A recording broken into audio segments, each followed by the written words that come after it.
మణి ధైర్యం చేసి బస్సు దిగి తాత దగ్గరికి వెళ్ళి నెమ్మదిగా, తాతగారు నా చెయ్యి పట్టుకోండి, నేను రోడ్డు దాటడానికి సహాయం చేస్తాను అని అన్నాడు.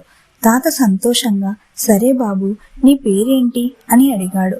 అప్పుడు నా పేరు మణి తాతయ్య అని అన్నాడు.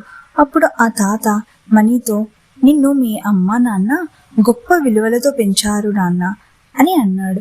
మణి చిన్నగా నవ్వి సరే తాత, ఇక రోడ్డు దాటుదాం, నాతో పాటు చిన్నగా నడవండి అంటూ వస్తున్న వాహనాలను ఆపుతూ తాతను జాగ్రత్తగా రోడ్డు దాటించాడు.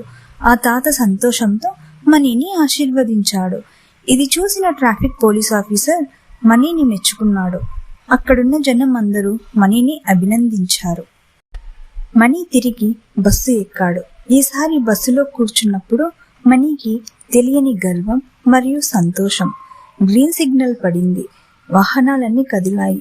మణి మొహంలో చిన్న చిరునవ్వు, ఏదో సాధించినట్టు. నా వీడియో నచ్చినట్లయితే లైక్ చేసి నా ఛానల్ని సబ్స్క్రైబ్ చేసుకోవచ్చు కదా ప్లీజ్.